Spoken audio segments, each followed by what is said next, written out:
Abramos as nossas Bíblias e Novos Testamentos. Bíblias e Novos Testamentos. Abra sua Bíblia, abra o Novo Testamento de nosso Senhor e Salvador Jesus Cristo.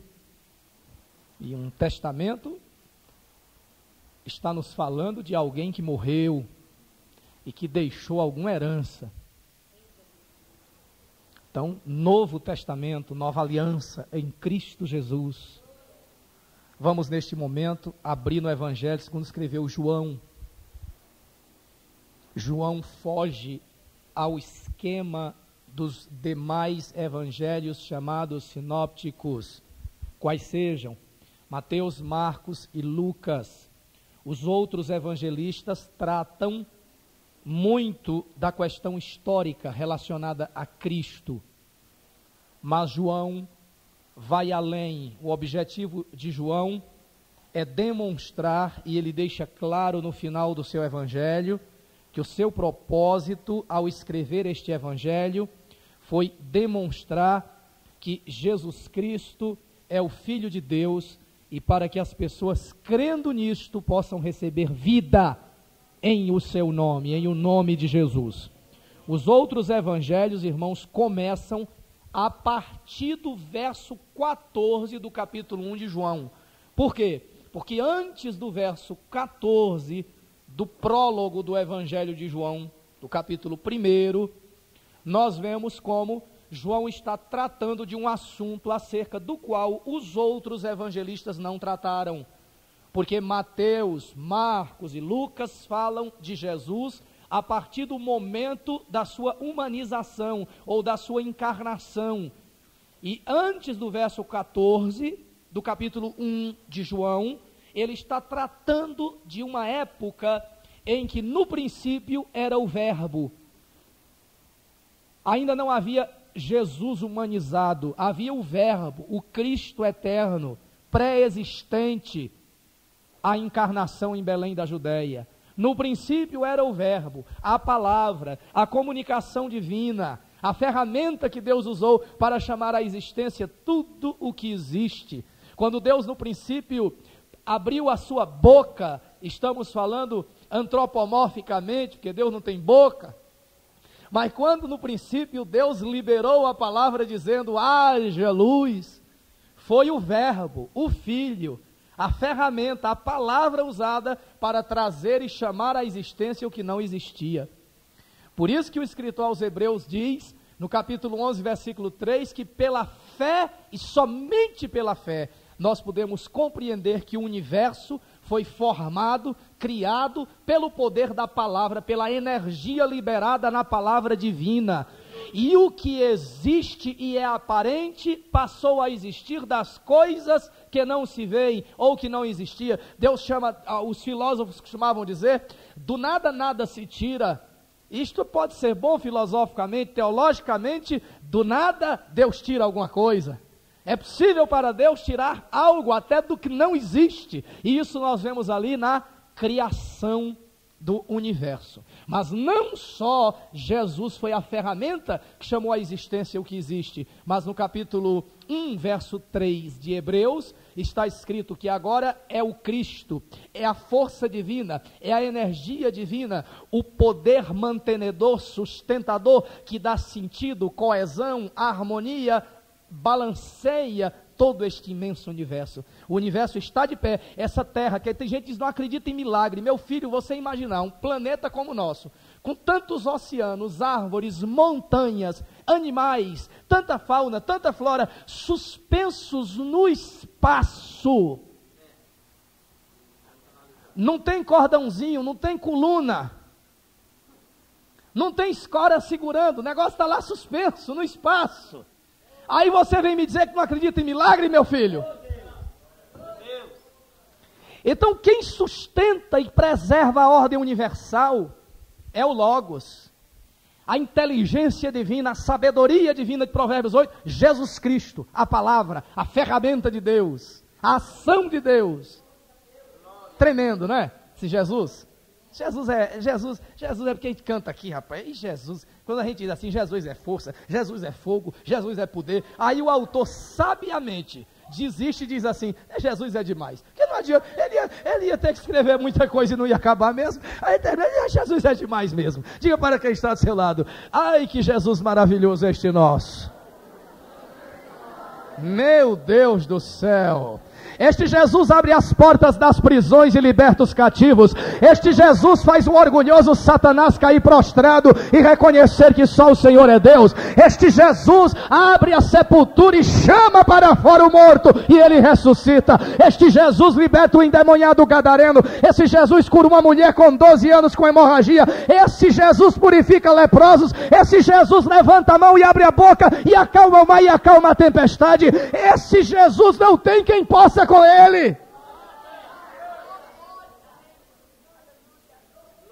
Evangelho segundo escreveu João, capítulo de número 20. Nós vamos ler apenas um verso, o 19.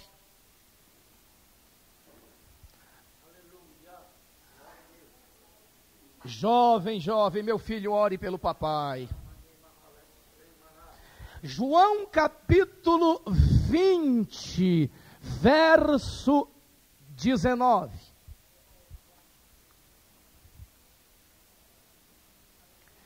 Está escrito, eu penso que todos encontraram: ao cair da tarde daquele dia, o primeiro da semana, trancadas as portas da casa onde estavam os discípulos, com medo dos judeus, veio Jesus, pôs-se no meio e disse-lhes: paz seja convosco. Paz seja convosco. Eu gostaria, sempre que nós tomamos um texto da Bíblia, o Charles Haddon Spurgeon, príncipe dos pregadores, costumava dizer que é um erro quando um pregador tenta espremer toda a teologia dentro de um sermão. Porque se nós formos atrás de todas as vias e as possibilidades que se abrem quando nós lemos um texto da Bíblia, vamos ter muito que estudar e vamos ter muito que falar. Daí o pregador tem que ter a sensibilidade para que, movido pelo Espírito Santo de Deus, ele possa abordar aqueles assuntos que Deus considera, determina, que são os assuntos essenciais para aquela circunstância, para aquele momento. Por exemplo, eu penso que nós temos muito a falar hoje a respeito de uma expressão como ao cair da tarde. O que isso pode significar? Bom, muitas coisas. Os discípulos, por exemplo, a caminho de Emaús, lá em Lucas 24, na hora que aquele caminhante, que eles ainda não haviam reconhecido que era o mestre, estava dando sinais de que ia passar adiante, eles disseram: fica, Senhor, porque a tarde já caiu, a noite está chegando, o sol já declina. Você já pode imaginar que pregação tremenda nós podemos tirar só desta expressão, ao cair da tarde? É lindo, é belíssimo, porque alguns de nós estamos fisicamente vivendo o cair da tarde. Já não estamos assim nas primeiras horas da manhã, e já passamos assim das 9, e alguns estão no meio-dia, mas alguns já estão assim lá para as 3 horas da tarde. E quis dizer, se ao cair da tarde nós devemos ter pressa em receber o mestre conosco, o que dizer daqueles que já estão vendo a noite se aproximar tão celeremente? Estão vendo a noite chegar, a densa noite, a escura noite. Se a noite está chegando, mais um motivo para te apegares logo a Cristo. Mas não espera para te apegares a Jesus quando a noite escura chegar. Por quê? Porque tu vais perder grandes oportunidades. Que oportunidade? De servir Jesus no pôr do sol. É tão lindo servir Jesus no pôr do sol. É tão lindo servir Jesus ao cair da tarde. Aproveita a tarde da tua vida para servir a Jesus. Agora, é bom servir Jesus à tarde, mas aqueles que começaram a servir Jesus no cair da tarde, dizem assim: ah, como eu gostaria de ter começado a servir Jesus ao meio-dia.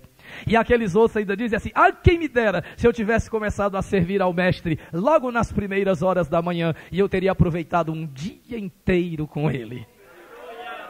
Então eu não sei que hora da sua vida você está vivendo, se você é apenas uma criança, um pré-adolescente, ou um adolescente, ou um jovem, ou se tem meia idade. Eu não sei porque é que eles costumam insistir que as pessoas com 50 anos têm meia idade, porque não chegam ao 100, nunca chegam ao completo, não estão na metade.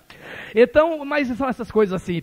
E aí vão indo. Mas o importante, deixe-me lhe dizer, é que você, em nome de Jesus, aproveite este momento. Eu não sei se você está aí nas primeiras horas da manhã, não sei se está o resplendor do meio-dia da sua vida, ou no cair da tarde, ou se está adentrando na noite da sua vida. Mas em nome do Senhor, aproveite este momento, é o seu momento, ainda é tempo. Sirva a Jesus, dedique-se a Jesus. Bom, isso daria uma boa mensagem, não é? Daria.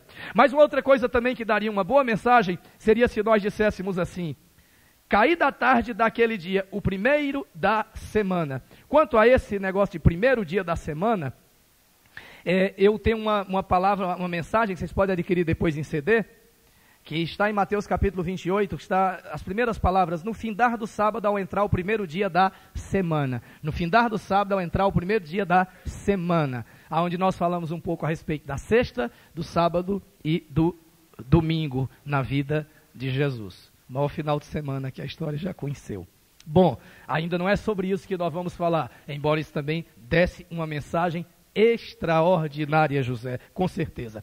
Ao cair da tarde daquele dia, o primeiro dia da semana, trancadas as portas da casa onde estavam os discípulos, com medo dos judeus, veio Jesus, pôs-se no meio e disse-lhes: paz seja convosco. A mensagem que Deus me manda entregar aos corações sequiosos que nesta noite desejam receber a água viva, a chuva divina que vai regar os nossos corações é: não existem portas fechadas para Jesus. A mensagem é essa, para os presentes e para os que estarão ouvindo depois em CD. Não existem portas fechadas para Jesus. E se você me pedir assim: pastor, traduz isso lá para o Nordeste, fala aí lá na linguagem do Nordeste, o que quer dizer isso? É que não tem, meu filho, porta fechada que Jesus não abra, bichinho. Pode ter certeza, não tem porta fechada que Jesus não abra. Deixe-me nesse momento chamar a atenção dos irmãos para algumas coisas importantes. Diz a Bíblia Sagrada que este momento que os discípulos viviam era um momento completamente diferente deste momento que agora estamos aqui vivendo. O momento histórico era: Cristo tinha morrido, Jesus havia sido crucificado, uma perseguição infame e violenta havia sido movida contra os primeiros discípulos, mas particularmente contra a pessoa de Jesus. Quando acontece toda aquela tragédia, aquela calamidade para os discípulos de perderem a Jesus, a atitude deles agora foi voltarem para um lugar, e já falaremos sobre isso mais adiante, retornarem a um lugar de muitas reminiscências, retornarem a um lugar que lhes trazia preciosas recordações de momentos especiais vividos ao lado de Jesus. Eles dizem: num momento como esse, que Jesus morreu, fizeram o que fizeram com o mestre amado, para onde nós vamos? Vamos nos recolher para algum lugar. E alguém deu a ideia: vamos nos esconder, vamos curtir nossa mágoa, vamos lá curtir nossa fossa, lá naquele lugar, onde celebramos a última ceia com o mestre amado. E eles foram lá para aquele cenáculo. Eles estavam ali, naquelas bandas do cenáculo. Agora preste bem atenção uma coisa. Isto é muito importante para nós. Diz a Bíblia que eles imaginavam: bom, o que aconteceu com Jesus, agora provavelmente vai acontecer conosco. Vai acontecer conosco. E eles estavam com um sentimento de medo enorme no coração deles. Que há de ser de nós? Ele já disse que se em lenho verde fizer aquilo, que será de nós somos o leão seco? E eles trancaram aquela porta do lugar onde estavam com medo dos judeus. A razão da porta fechada era medo dos judeus. Quando nós lemos a Bíblia em Gênesis no capítulo 3 e verso 24, vejam, saímos lá do Novo Testamento, veja como a Bíblia se explica e como a Bíblia é a melhor intérprete de si mesma. Permita que uma joia de um texto da Revelação seja adornado por outras joias tiradas do cofre da própria revelação. E assim se faz um colar belíssimo para a glória e para a honra do Senhor. Então lá estamos em João, voltamos para Gênesis. Quando lá no capítulo da grande tragédia humana, Gênesis capítulo 3, nós costumamos sempre dizer que o capítulo 1 de Gênesis é glorioso, e o capítulo 2 também. As pessoas que conseguem ler o capítulo 1 de Gênesis e o capítulo 2 de Gênesis e dizer, eu creio no que está escrito aqui, podem ler o resto da Bíblia que não duvidam mais de nada. Vamos lá, capítulo 3 do livro de Gênesis. Alguém lê o capítulo 1, lê o capítulo 2, creio, esses dois creio. O resto, daí para frente, pode ir até o Apocalipse, se acredita que Deus é capaz de tudo. Aleluia. Mas lá no capítulo 3, onde apresenta a queda de Adão, e a humanidade foi toda junta com ele naquela queda, porque ele era o cabeça federal, representativo de toda a raça humana, de todo o gênero humano, diz a Bíblia Sagrada que uma vez expulso o homem do paraíso, olha o que aconteceu no verso 24, Gênesis 3, 24. E expulso o homem, colocou Deus querubins. Isto é uma classe de anjos, querubins. Deus pôs querubins ao oriente do jardim do Éden e o refulgir de uma espada que se revolvia para guardar o caminho da árvore da vida. Uma vez expulso do paraíso, Deus fecha a porta do paraíso. Deus tranca a porta do paraíso. E permitam-me lhe dizer, Deus colocou os mais sofisticados sistemas de segurança que existem ali na porta do paraíso. Deus colocou todas as defesas que o Pentágono não pode nem sonhar. Os quartéis militares de Israel não podem nem sonhar com os tipos de armas que Deus colocou ali na porta do paraíso. E Deus fechou e disse, sou eu que vou fechar. E quando eu fecho, ninguém abre. E eu quero ver quem é que vai abrir esse negócio aqui de novo. Eu vou fechar o paraíso. E aí Deus chamou e disse assim, eu não posso colocar, a responsabilidade é grande. Eu não posso chamar um anjo cabo. E eu não posso nem chamar um anjo sargento. E nem um tenente, nem um major. E não vale nem um coronel. E não pode ser nem general. E não é negócio para arcanjo não. Eu quero é um querubim. É um querubim. Traz um querubim. Querubim, você vai ficar na porta do jardim do Éden. Não deixa mais ninguém entrar. O Éden vai ser selado, fechado. E olha, ele só vai ser aberto de novo. Aí Deus diz, eu não vou dizer para vocês não, que é mistério quando é que ele vai ser aberto de novo. Eu não vou falar não, mas fala aí, se ele ainda vai ser aberto, vai. Ele ainda vai abrir-se um dia, o paraíso ainda vai se abrir um dia, ainda vai se abrir. Vai abrir, mas como é que vai ser? E o tempo foi passando, e aí os anjos olhavam, aí apareceu Abel, será que ele abre? Será que ele volta? Será que o querubim abre para ele? E aí depois apareceu Davi, e aí depois veio Salomão, e veio Elias, e veio grandes profetas, Josué e Moisés, será que abre? E não abre. Mas um dia apareceu alguém que ia abrir aquilo ali. Bom, Deus colocou ali na porta um querubim, e colocou uma outra coisa, além do querubim, e ninguém tinha coragem, ninguém ousava, ninguém pensava, ninguém ia cometer a temeridade, a insanidade de tentar passar por aquela porta com o querubim na frente. Meu Deus do céu, com o querubim aí ninguém entra. Mas além do querubim, Deus colocou um outro sistema de segurança sofisticadíssimo, o mais elevado sistema de segurança do universo. Era uma espada que estava refugindo, soltando toda espécie de raios, coisas que a tecnologia e a mente humana sequer podem imaginar. Aquela espada estava rodando, disparando raios, relâmpagos na porta do paraíso. Quem é que podia encostar perto de um negócio daquele? Nem pensar. Ali estava então o querubim, ali estava também a espada para guardar o caminho da árvore da vida. Mas deixe-me lhe dizer uma coisa que está implícita aqui. Além do querubim, além da espada, Deus colocou ali na porta do paraíso 10 cadeados. Deus colocou 10 cadeados ali. E esses cadeados ele revelou lá no Monte Sinai a Moisés. Quais eram esses cadeados? Foi a lei. Deus colocou uma corrente com 10 elos, 10 cadeados. Se agora eu quero ver quem é que passa, porque para comer da árvore da vida, primeiro tem que cumprir, abrir esses 10 cadeados, que é cumprir integralmente a lei, 100% a lei, irrepreensivelmente a lei, e ninguém nunca, nenhum profeta conseguiu isso. Depois este alguém vai ter que passar pela espada, e depois esse alguém vai ter que ter autoridade para passar pelo querubim. Está fechado, está muito fechado, foi a primeira porta fechada, e quem abrirá esta porta? A segunda porta fechada, nós encontramos em Gênesis, no capítulo de número 7, no verso 16. Gênesis 7, verso 16. Já? Meu Deus, tem gente aí que está já debaixo de uma unção muito forte. Tá no espírito do pregador. Tem gente aí que está no espírito do pregador. Oh glória, que às vezes o pregador está num nível e o povo está no outro. Mas hoje aqui o Espírito de Deus quer trazer todo mundo para o mesmo nível de unção. Deus está ungindo a minha boca para pregar e está ungindo os teus ouvidos para ouvir. No verso 16 está escrito: eram macho e fêmea os que entraram de toda a carne, como Deus lhe havia ordenado. E o Senhor fechou a porta após ele. E o Senhor fechou a porta após ele. Quando Deus revelou o dilúvio para Noé, eu imagino quantas pessoas o ridicularizaram. Quando aquele homem disse assim: olha, o mundo vai se acabar.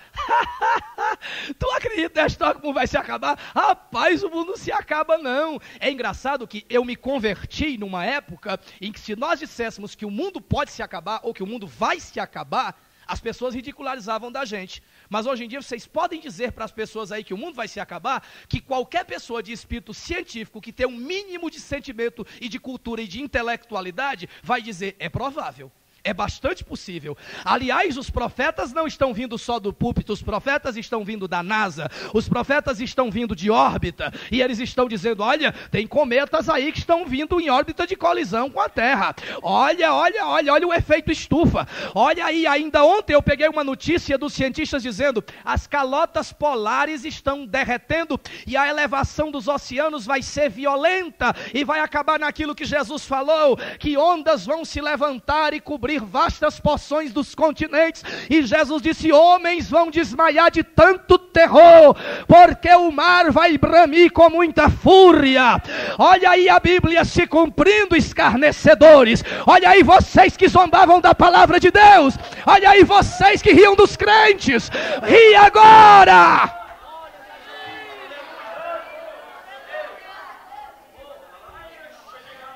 E aí, meu caro irmão, Noé disse: vai haver um dilúvio. E as pessoas olhavam para o céu, porque os racionalistas querem provas, os empiristas querem ver ali, na prática, experienciados todos os fatos e determinados matematicamente. E Noé dizia: vai chover, mas não tem nuvem, mas vai chover, mas não tem água, aí nunca choveu sobre a terra, não tinha aquela experiência ainda, mas vai chover, e é coisa grande. E tem mais: Jeová disse que eu preparasse uma arca. Mas o que é uma arca? Eu não sei, mas eu vou batendo os pregos aqui, juntando as madeiras, e ele vai me dirigindo. Eu nunca vi uma arca, mas ele vai me dizer como é que é. E Noé começou a trabalhar, e trabalhou 10, e 20, 50, e 60, e 70, e todo dia sendo escarnecido, e todo dia sendo ridicularizado, todo dia sendo zombado, no opróbrio. Olha o velho caduco, olha o doido, olha aí, fazendo uma, para que é isso? Ai, para navegar na terra seca. E diz a Bíblia que durante 120 anos Noé bateu o seu martelo. Durante 120 anos Noé pregou prego sobre prego. E às vezes, quando eu digo que estou pregando há mais de 20 anos, e às vezes eu digo: meu Deus, eu gostaria de ter ganho mais pessoas, eu gostaria de ter conscientizado mais pessoas, eu gostaria de que mais vidas tivessem vindo a crer, e eu digo: oh Deus, mas Noé não pregou a mensagem que eu prego. Noé pregou literalmente pregos, e pregou 120 anos, mas enquanto ele pregava pregos, ele pregava a palavra. Então Noé pregava 2 vezes, pregava o prego e pregava a palavra. E aí Noé estava pregando. Ninguém deu ouvidos àquilo. Mas diz a Bíblia Sagrada, diz a Bíblia, quando a arca estava pronta, algo misterioso aconteceu e chamou a atenção do povo só por um momento. Mas eles depois acharam que era algum fenômeno, porque os homens sempre procuram encontrar uma explicação para o inexplicável, desde que não tenham de aceitar a verdade. E aí, quando viram os animais entrando na arca, entrando na arca, mas que mistério será esse? E Noé ajudando.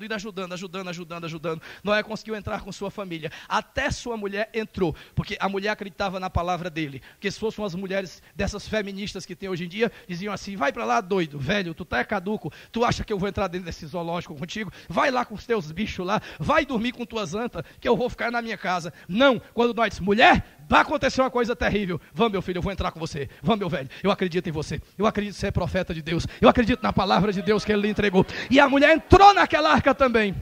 E meu amigo, Eu costumo dizer, uma época eu era novo convertido e eu preguei isso numa praça e o povo queria até me linchar, porque eu disse assim, meu amigo, até o jumento entrou na arca, meu amigo, até o cavalo entrou na arca e você não vai entrar? Aí o pessoal queria me matar lá no Ceará, mas escapei. E aqui estou contando a história. O certo é que quando entraram aqueles bichos todos na arca, diz a Bíblia Sagrada, olha o que está escrito, que Noé entrou na arca e não foi Noé que fechou a porta. Está escrito que foi o Senhor que fechou a porta depois de Noé. Eu vou lhe dizer uma coisa, a porta da arca, a porta do teu coração se abre por dentro, mas a porta da arca foi fechada por fora. E Deus é tão tremendo, porque ele sabia que Noé ia ouvir o grito do primo dele lá do lado de fora da arca, arrependido quando as águas começassem a cobrir tudo. E se fosse pelo coração de Noé, ele ia abrir aquela porta e ele ia pôr em risco todo um projeto de Deus, porque todos iam morrer. E Noé ia ouvir lá do lado de fora da arca o irmão dele batendo naquela porta, e o coração dele ia se enternecer e ele ia querer abrir aquela porta, e ele ia ouvir lá fora a voz dos seus amigos de trabalho pedindo para abrir a porta, e ele ia abrir a porta. E Jeová disse assim, não, Noé, isto é duro demais e eu tenho que fazer, porque eu sou amor, mas sou justiça. Noé, esse povo teve 120 anos para entrar nessa arca, fecha a porta, encosta aí. Quando Noé encostou, Jeová, tchum, botou o seu selo e fechou a porta. E depois que Jeová botou a mão na porta daquela arca, anjo nenhum no céu podia abrir mais, demônio nenhum no inferno podia abrir mais, nenhuma ferramenta humana mais podia abrir aquilo ali. Foi a mão do próprio onipotente que fechou aquilo, irmãos. Quem abrirá? Foi ele que fechou. Vejamos uma terceira porta em Ezequiel. Oh, mas isso é um tema tão bom que dá vontade da gente fazer uma vigília, né? Meu Jesus. Ezequiel, uma terceira porta fechada no Antigo Testamento. 44 de Ezequiel. Lebra Shekomanaia. Me esperar que todos encontrem. Ezequiel 44. Quem encontrou aí? Vamos lá, quem achou? Dá um brado aí, uma metralhada de aleluia aí. Meu filho, entre agora, porque depois que papai e mamãe entrarem e você ficar de fora, papai e mamãe não vão poder abrir não, viu? Viu, filhinho? Viu, filhinha? Viu, amorzinho? Entra, viu? Tem juízo, hein? Entra aí, viu? Ezequiel 44, 1 e 2. Mas deixar depois seu papai e mamãe chorando do lado de dentro da arca e você lá fora, sendo besta. Virando comida para escama de tubarão lá, isca de tubarão, vai para lá, cria juízo. 44 de Ezequiel, então me fez voltar para o caminho da porta exterior do santuário que olha para o oriente, a qual estava fechada. Eita! Disse-me o Senhor, esta porta permanecerá fechada e não se abrirá, ninguém entrará por ela, porque o Senhor Deus de Israel entrou por ela, por isso ela permanecerá fechada.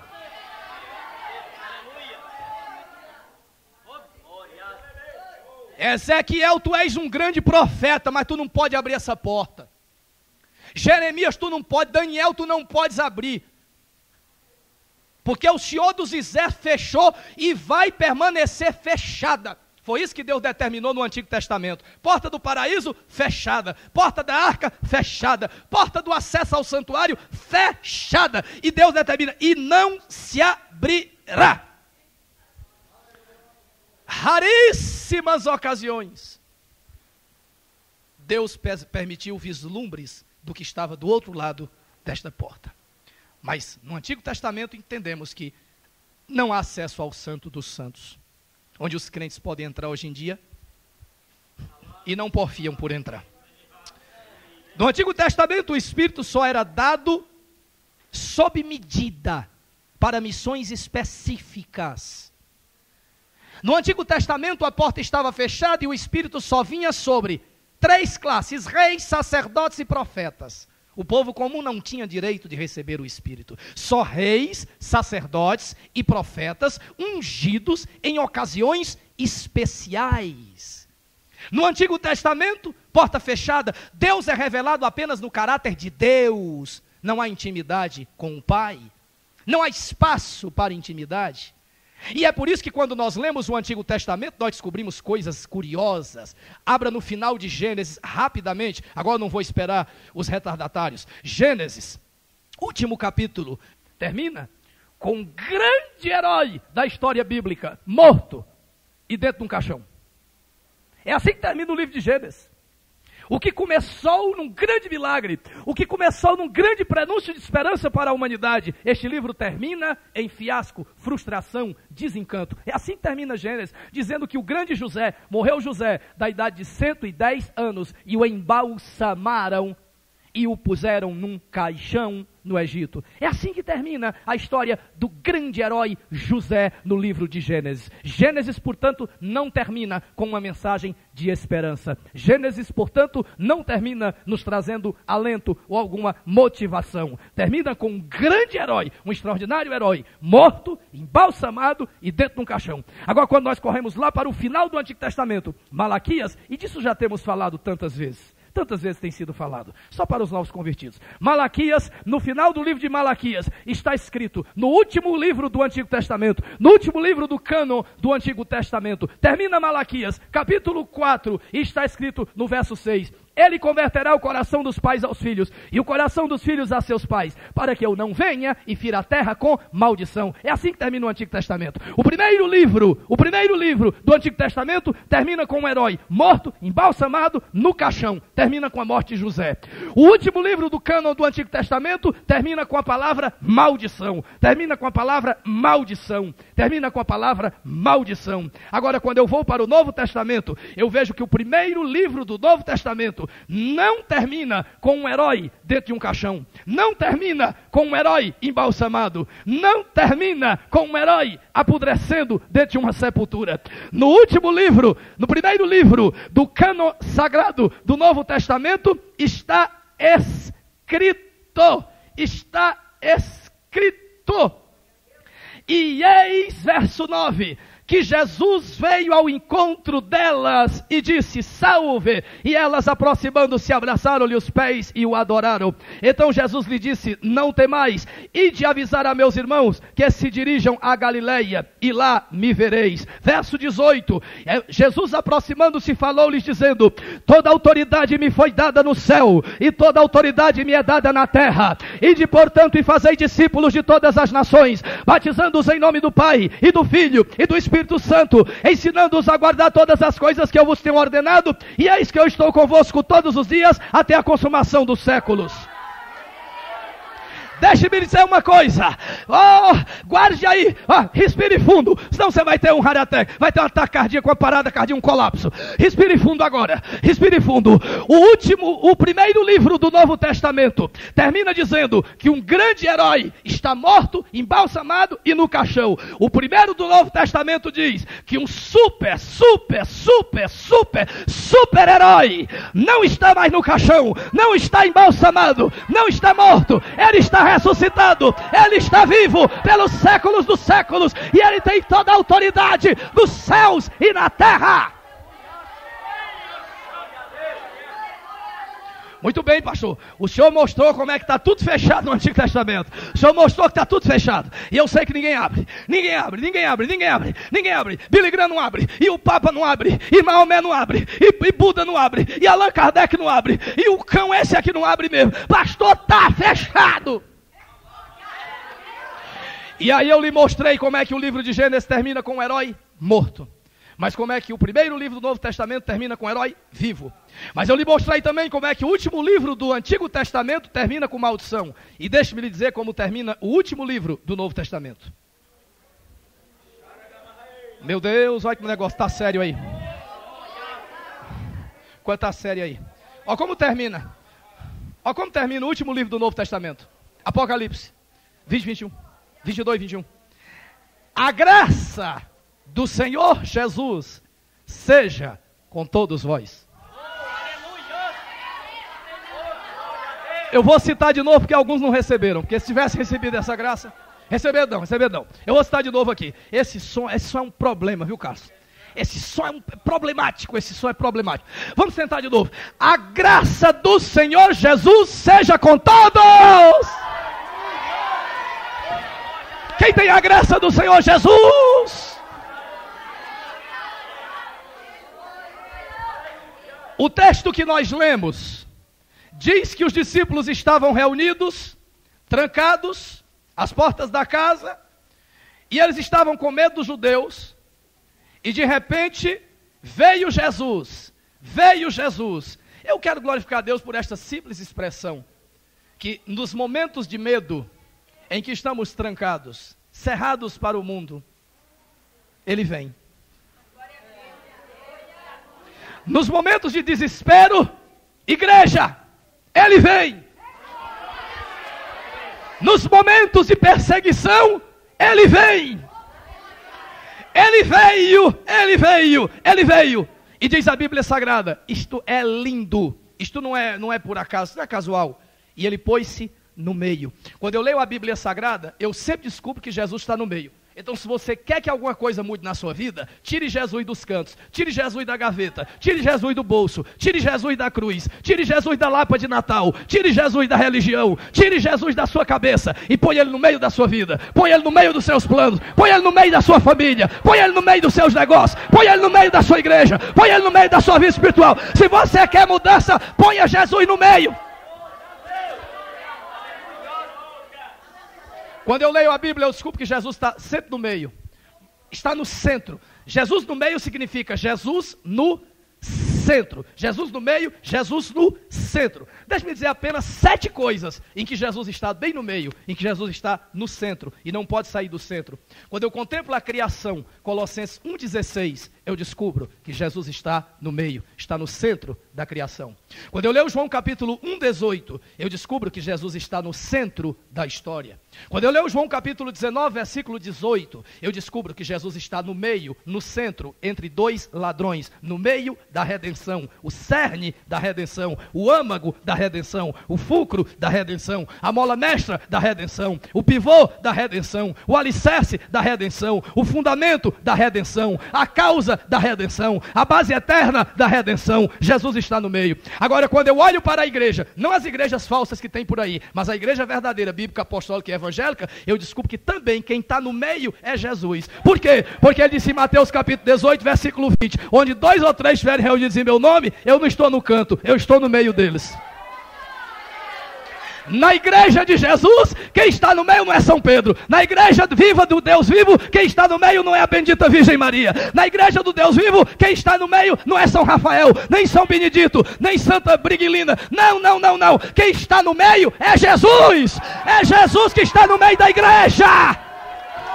É Ele que passeia no meio dos candeeiros de ouro.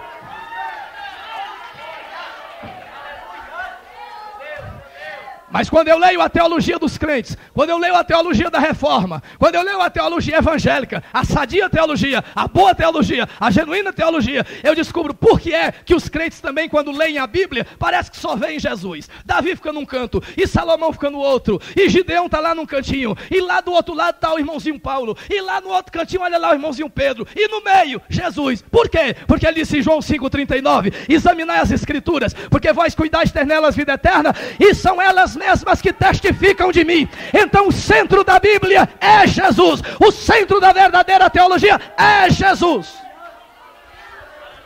Mas isto não é tudo. Quando eu leio a carta de Paulo aos Efésios, no capítulo 1, versículo 10, eu descubro que Jesus é o centro da eternidade, do universo. Diz a Bíblia Sagrada que Deus está querendo que na plenitude dos tempos, todas as coisas nos céus e na terra possam convergir para a pessoa de Jesus Cristo, nosso Senhor. Isso não é brincadeira. Centro da criação, centro da história, centro da redenção, centro da igreja, centro da Bíblia, centro da eternidade. E se não bastasse, quando João chega no céu, João diz assim, olha, o céu é muito grande, não é? Aí os anjos dizem, é muito grande. Aqui é grande, aqui não é brincadeira não. Olha como isso é grande. Isso é uma vastidão que nenhuma mente é capaz de compreender. Aí João diz, me diga uma coisa, o céu tem centro? Aí os anjos, tem sim, olha, bem acolá, tem uma cidade chamada Nova Jerusalém. E lá nessa cidade Nova Jerusalém, ela tem 2.500 de largura, de altura, de profundidade, de comprimento. Ela é uma cidade enorme, daria um lote de terra para cada pessoa que já viveu no planeta Terra, de Adão até agora. Por aí você tem uma ideia. Agora, olha bem no meio daquela cidade, porque lá no meio tem um trono. Agora, o centro ainda não é o trono. Você olha no meio da cidade tem um trono. E no meio do trono, olha o que é que tem lá. Aí João, quando olhou, disse, eu vi o cordeiro no meio do trono. Ai! Eu vi o cordeiro no meio do trono. Ah, meu Deus! Ah, se você acha que os crentes exaltam muito Jesus, você ainda não viu nada. Jesus é exaltado na criação, é exaltado na história, é exaltado na redenção, é exaltado da igreja, é exaltado da Bíblia, é exaltado da eternidade. E até lá diante do trono de Deus, lá do trono de Deus, que governa o universo, lá está o cordeiro, lá está o cordeiro.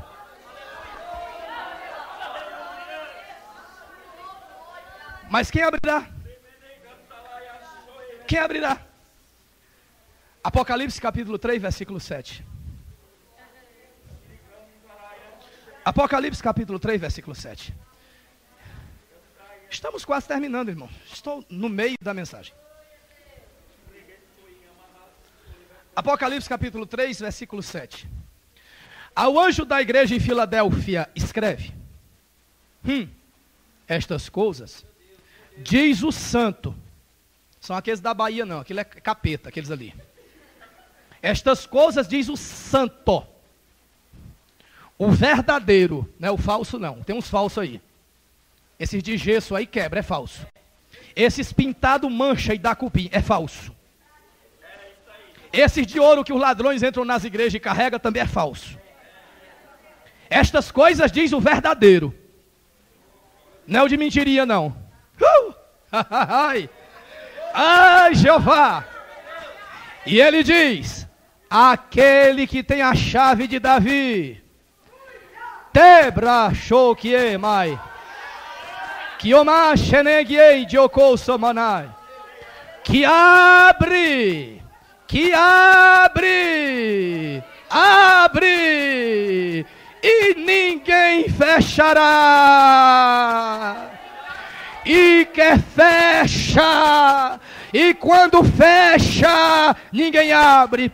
Olha, eu vou dizer uma coisa: se nesta noite o teu coração for aberto para Deus, ele vai se abrir, e Jesus está dizendo que se ele abrir, nunca mais ninguém vai fechar. Se ele abrir, ninguém fecha mais.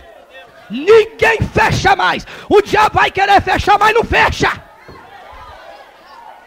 Seus amigos, sua família vão querer fechar, mas não fecha mais. Quais são as chaves que Jesus tem? Diz que tem as chaves. Mas as chaves que Jesus tem, eu estive examinando na Bíblia, são tantas, que sinceramente, irmão, nós não temos condição de abordar.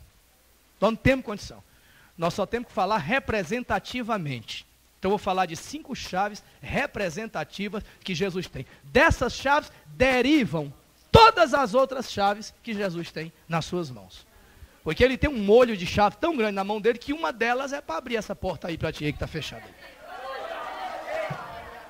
Chaves que Jesus tem. Deixe-me lhe dizer em primeiro lugar, uma chave que o mestre tem, que o amado desta igreja tem, que o adorado dos crentes tem, que o reverenciado pelos anjos tem. Deixe-me lhe dizer, uma chave que Jesus tem, que Alexandre o Grande não teve, que Aníbal Cartaginês não teve, que Gengis Khan não teve, que Mussolini não teve, que os Estados Unidos da América não tem. Deixa eu lhe dizer, rapaz, que chave é essa que nunca ninguém colocou a mão nela? Sansão era forte, mas não conseguiu tomar essa chave. Arrancou até as portas de Gaza e levou até o cume de Hebron, mas não conseguiu tomar essa chave. Salomão conseguiu desvendar todos os enigmas e mistérios, mas como chegar no céu, isso não passou pela mente de Salomão. A sua sapiência não conseguiu fazê-lo apoderar-se desta chave. Ninguém conseguiu pegar esta chave. Ninguém, mas ninguém mesmo. Agora olha Apocalipse capítulo 1, versículo 18. E aquele que vive, estive morto, mas eis que estou vivo, pelos séculos dos séculos. Quer dizer, entrou aqui no século 21. E tenho as chaves da morte e do inferno. Só isso? Vocês querem me matar de vergonha? Isso é uma desonra para o rei. O Lula é eleito presidente da República Federativa do Brasil e o povo faz o que faz. E eu digo para os crentes que Jesus está com a chave da morte do inferno na mão. E vocês ficam com essa cara aí de quem está chupando aí limão azedo, tamarindo.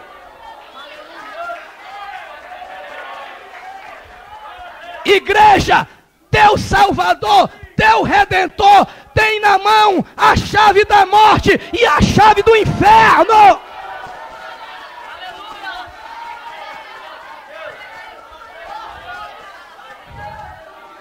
Essa ninguém tem. Essa ninguém tem. Segunda chave importante que Jesus tem. Efésios 4:8. Meu Deus, a unção está violenta aqui sobre nós, viu? Peso de glória aqui está tremendo. Meu Deus, Efésios 4:8. Eu não posso demorar. Não. Por isso diz: quando ele subiu às alturas, levou cativo o cativeiro e concedeu dons aos homens. Quando ele subiu às alturas, levou cativo o cativeiro e concedeu dons aos homens. Eu um dia preguei um sermão sobre isso, a descida de Cristo ao Hades. Porque a Bíblia diz que todos os que morreram no Antigo Testamento estavam lá, retidos por Satanás. Porque até aquela época, estava preso Sansão, estava preso Davi, não estava tocado pelo diabo não, havia uma divisão no Hades, no submundo. Estavam no paraíso, mas o paraíso estava retido. O paraíso estava preso. Estava preso Abraão, estava preso lá, estavam retidos, na liberdade de Deus, mas retido pelas circunstâncias. Lá estava Davi, estava Sansão, estava Salomão, e ninguém podia mexer com aquilo, porque o donozão da chave do inferno e da morte era o Beelzebul, era o coisa ruim, era o capeta, o cão, o diabo, como você queira chamar. Era ele que tinha essa chave e ninguém conseguiu tomar da mão dele. Mas diz a Bíblia Sagrada que no momento em que Jesus morreu na cruz do Calvário, na sexta-feira, eu preguei um dia aqui sobre a festona que Satanás deve ter mandado fazer no inferno. Mas isso era sábado e Jesus decidiu acabar com a festa. Jesus resolveu, deixa-me dizer para alguns jovens que estão aqui, cortar o barato de Satanás. Aí diz a Bíblia que Jesus desceu às regiões mais profundas da terra.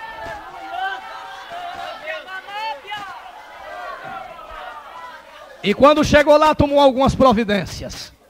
Primeiro, pôs abaixo as portas do inferno, da cidadela do inferno. Colocou as portas do inferno por terra. E disse, agora inferno não tem mais porta. Está tudo rebentado aí agora.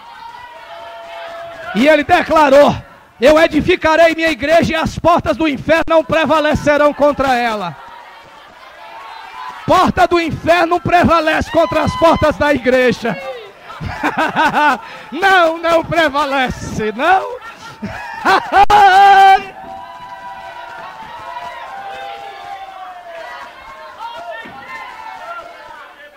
Não prevalece, porque as portas da igreja têm ferrolho, porque as portas da igreja têm tranca, porque as portas da igreja têm chave, porque as portas da igreja têm dono, porque a casa de Deus tem Senhor. Porta do inferno não tem mais tranca, não tem mais ferrolho, não tem mais cadeado, não tem mais nada.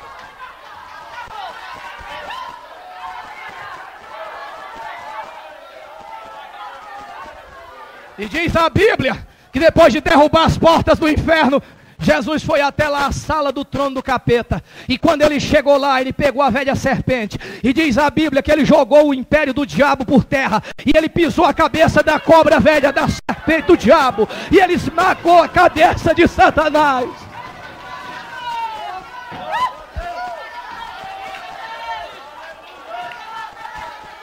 Mas antes de ele achatar a cabeça do diabo, ele botou o pé no pescoço do diabo assim, ó. E diz, me entrega a chave.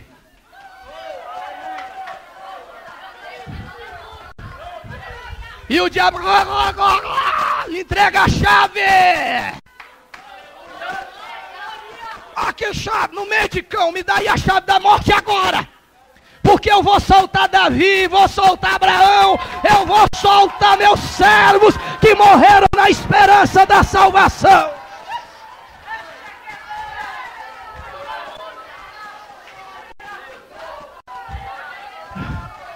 Pega, Nazareno, porque tu venceste. Pega a chave é tua. Leva. E os capetas tudo olhando. Leva a chave, leva. Jesus, me dá outra. Passa outra chave. Qual? A outra. Qual? Daqui do inferno. Mas o inferno é meu. Não, você não tem nada. Você não tem nada. Você não tem mais nem o inferno para você mandar. Me entrega aqui a chave do inferno. E o diabo entregou na mão de Jesus. E Jesus levantou a chave da morte do inferno. E ele bradou: toda a autoridade me foi dada agora no céu e na terra, debaixo da terra e no mar, porque Jesus Cristo é o Senhor, para a glória de Deus.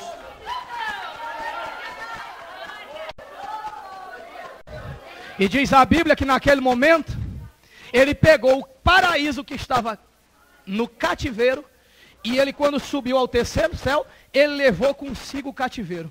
Ele arrancou o paraíso inteiro lá do Hades e levou lá para cima. E quando subiu, levou todos aqueles que no Antigo Testamento haviam sido confinados, mas que morreram na esperança da vinda daquele vencedor, daquele campeão de Deus. Por isso que ele, subindo às alturas, levou cativo o cativeiro.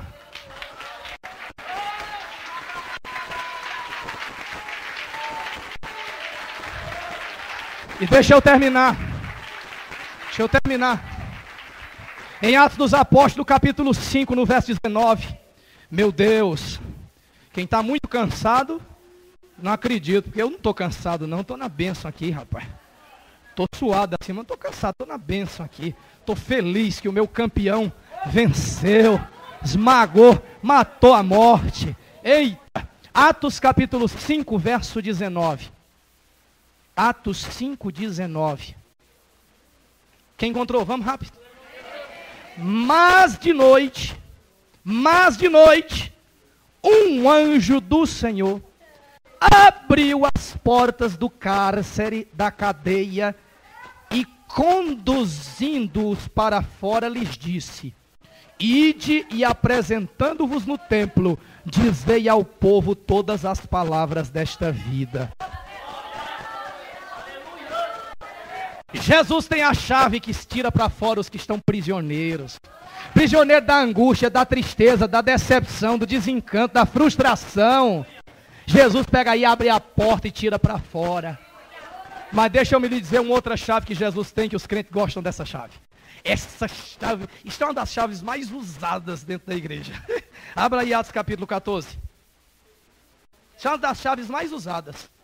Essas os crentes gostam. Quem prepara aí, quem está com os ouvidos doendo de ouvir aleluia, meu filho, pode tapar, ainda dá tempo. Estou te avisando, quem avisa amigo é.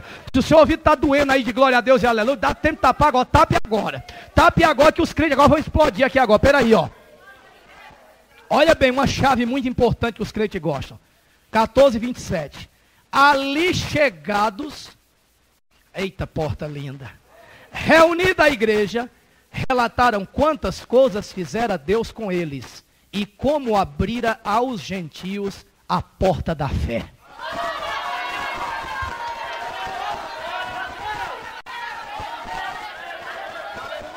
Você viu como no Antigo Testamento está tudo fechado, mas no Novo Testamento está tudo aberto? Está tudo aberto. Está tudo aberto. Está tudo aberto, até o inferno está aberto, e quem quiser que entre lá. Mas está aberto. Está aberto. Porta da prisão está aberta. Porta da fé está aberta. Deixa eu lhe dizer uma outra porta aqui que tem gente que está precisando. 1 Coríntios. Quem estiver precisando, esse aqui vai dar um aleluia mesmo, de destampar mesmo aqui as panelas. Agora eu vou dizer uma coisa. Quem já tem essa porta aberta, talvez ainda dê um aleluia muito maior, porque vai louvar a Deus que essa porta está aberta. 1 Coríntios 16, 9. Porque 1 Coríntios 16, verso 9. 1 Coríntios 16, verso 9. Porque uma porta grande, é grande e oportuna. Oportuna é aquela coisa que você diz, estou precisando mesmo, Deus. Estou precisando mesmo. É oportuna, é oportuna para o trabalho. Se me abriu. Mas presta atenção. Deus está te avisando, há muitos adversários que estão invejando essa porta aí.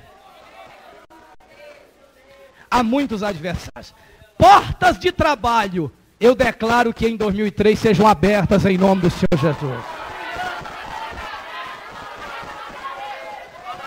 Portas de novas igrejas, que é o trabalho mais excelente, que é o trabalho do Senhor. Portas para pregar o Evangelho, que portas se abram em 2003.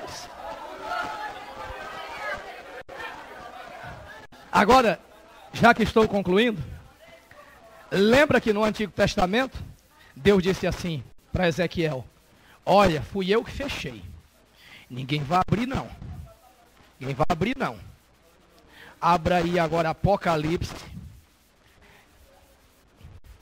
capítulo de número 4.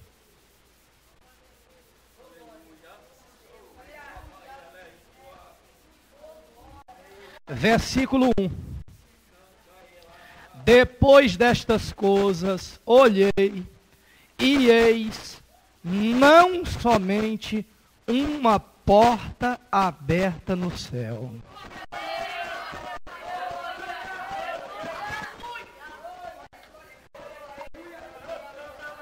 Aí eu lhe pergunto, quem é que apareceu com autoridade para abrir esta porta? Os crentes já sabem, e os anjos também.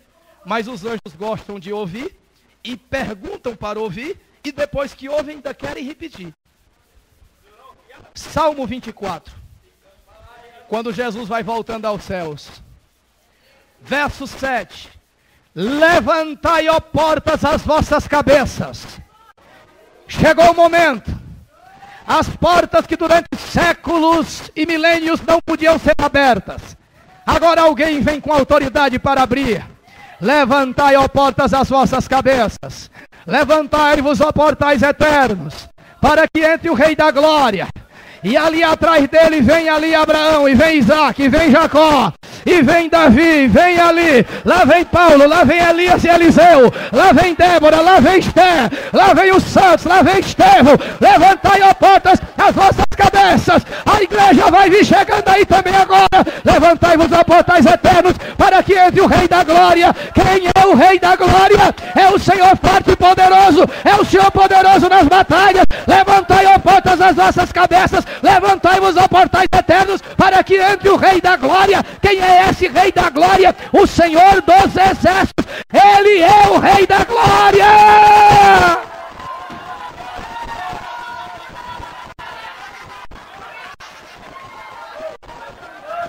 Meu amigo, me ouça agora. Me ouça. As portas estavam fechadas e Jesus apareceu lá no meio dos discípulos. E ele levou paz. Eles estavam fechados para a vida, fechados para tudo. Porque a decepção nos fecha. Os traumas nos fecham. As traições nos fecham para a vida, para as pessoas, para os relacionamentos. Mas Jesus chega lá e abre. Ele abre a vida da gente, quando a gente diz assim, não vou mais, eu não quero mais saber. Aí ele vem lá e ele passa pela porta e ele abre. E aí nós estamos de novo abertos, prontos para viver de novo, prontos para lutar novamente. Estamos prontos. Agora, algumas portas somos nós que fechamos, pela forma como agimos mal com os outros. Espantamos os que tentam se aproximar. Talvez medo, decepção, frustração, traição. E nós nos fechamos. E aí nós vamos nos trancar ali. Mas Jesus entra. E ele vai dar um jeito de entrar. Porque não há portas fechadas para ele. Ele abre uma porta no mar. Ele abre um buraco em Jericó. Ele abre uma porta para a mulher que vai ser apedrejada. Mas só há uma porta no universo que ele não pode abrir. Não porque não possa, porque não haja poder. Ele tem poder para abrir. Mas é a porta do seu coração. Porque ele quer que você voluntariamente entregue a chave para ele. Esse que pode abrir todas as portas, diz, eu posso abrir seu coração, mas eu não vou abrir. Eu quero que você me entregue. E por isso está escrito, filho meu, dá-me o teu coração. e os teus olhos se alegrem, se agradem nos meus caminhos. Vamos baixar a cabeça.